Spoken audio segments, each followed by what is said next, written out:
ప్రభునందు ప్రియులారా, ప్రభు నామమున మీకు వందనములు. ఈరోజు దేవుని యొక్క వాక్య ధ్యానము యాకోబు పత్రిక 3వ అధ్యాయం 18వ వచనము. నీతి ఫలము సమాధానము చేయువారికి సమాధానమందు విత్తబడును. దేవుడు ఈ మాటలు దీవించి ఆశీర్వదించునుగాక. గమనించండి ప్రియులారా, ఫలము విత్తుట అనునవి వ్యవసాయమునకు సంబంధించినటువంటివి.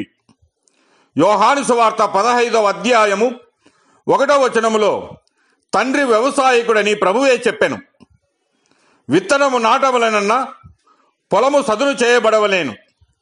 భూమిలో తేమ, మంచి గాలి మొదలగునవి పండుటకు అనుకూలపడును. తరువాత మంచి ఫలములు అవి ఫలించును. అలాగునే సంఘములో లేక విశ్వాసి యొక్క జీవితములో నీతి ఫలములు ఫలింపవలనని ఆశించుతూ ఉన్నాడు ప్రభు.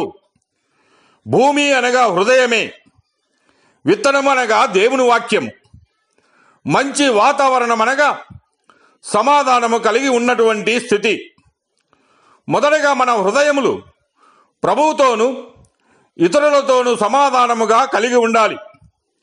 తర్వాత మన హృదయములో దేవుని వాక్యం అనే విత్తనము అది విత్తబడినప్పుడు మన హృదయములో వాక్యం అనే విత్తనము ఫలించి నీతి అనే ఫలము పంట ఇచ్చును.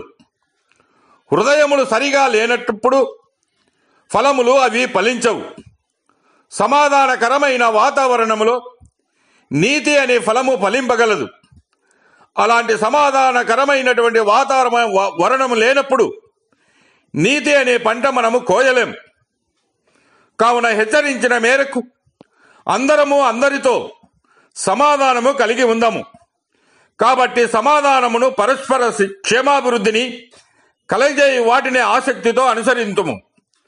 దేవుడి మాటలు దీవించి ఆశీర్వదించునుగాక.